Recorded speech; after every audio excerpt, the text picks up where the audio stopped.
Little House in the Big Woods by Laura Ingalls Wilder. Chapter 6, Part 2. The Story of Pa and the Bear in the Way. When I went to town yesterday with the furs, I found it hard walking in the soft snow. It took me a long time to get to town, and other men with furs had come in earlier to do their trading. The storekeeper was busy, and I had to wait until he could look at my furs. Then we had to bargain about the price of each one. Then I had to pick out the things I wanted to take in trade. So it was nearly sundown before I could start home. I tried to hurry, but the walking was hard and I was tired.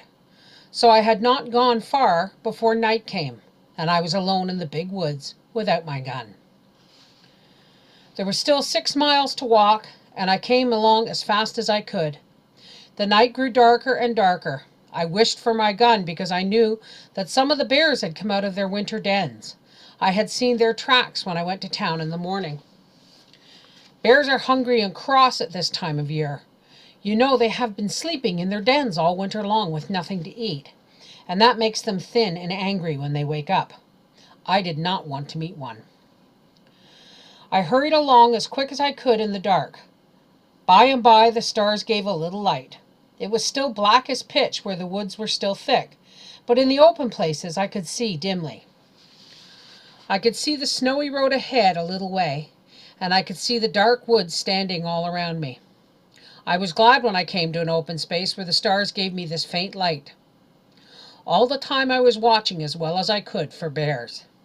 I was listening for the sounds they make when they go carelessly through the bushes.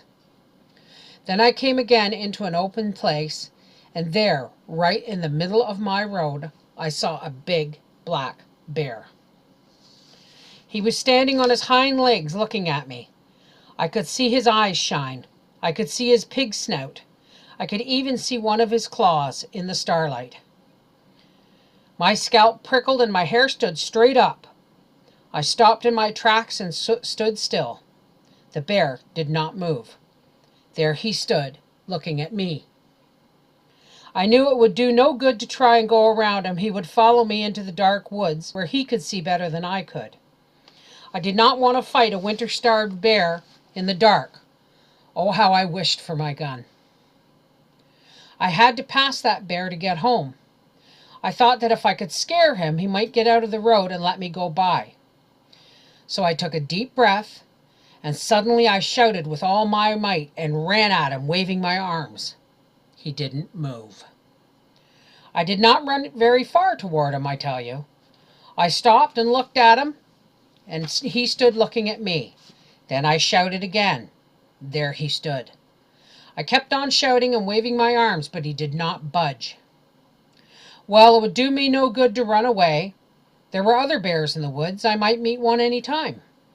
I might as well deal with this one as with another. Besides, I was coming home to Ma and you girls. I would never get here if I ran away from everything in the woods that scared me. So at last I looked around and I got a good big club, a solid heavy branch that had been broken from a tree by the weight of the snow in the winter.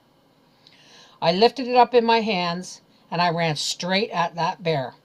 I swung my club as hard as I could and I brought it down bang on his head. And there he stood, for he was nothing but a big, black, burned stump.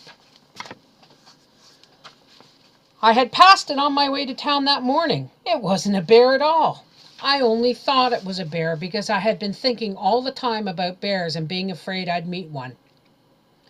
It really wasn't a bear at all, Mary asked. No, Mary, it wasn't a bear at all. There I had been yelling and dancing and waving my arms all by myself in the big woods trying to scare a stump.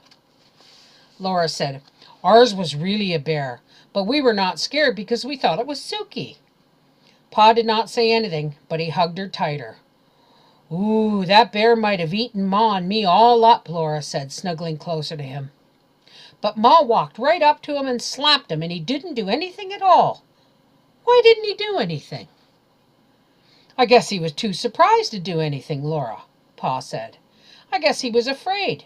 When the lantern shone in his eyes and when Ma walked up to him and slapped him, he knew she wasn't afraid. Well, you were brave too, Laura said. Even if it was only a stump, you thought it was a bear. You'd have to hit him on the head with a club if he had been a bear, wouldn't you, Pa? Yes, said Pa, I would. You see, I had to. When Ma said it was bedtime, she helped Laura and Mary undress and button up their red flannel nightgowns. They knelt down by the trundle bed and said their prayers. Now I lay me down to sleep. I pray the Lord my soul to keep. If I should die before I wake, I pray the Lord my soul to take. Ma kissed them both, tucked the covers in around them. They lay there a while looking at Ma's smooth parted hair and her hands busy with the sewing in the lamplight. Her needle made little clicking sounds against her thimble, and then the thread went softly swish through the pretty calico that Pa had traded the furs for. Laura looked at Pa, who was greasing his boots. His mustache and his hair and his long brown beard were silky in the lamplight, and the colors of his plaid jacket were gay. He whistled cheerfully while he worked, and then he sang. The birds were singing in the morning, and the myrtle and the ivy were in bloom, and the sun o'er the hills was a dawning. 'Twas then that I laid her in the tomb. It was a warm night. The fire had gone to coals on the hearth, and Pa did not build it up.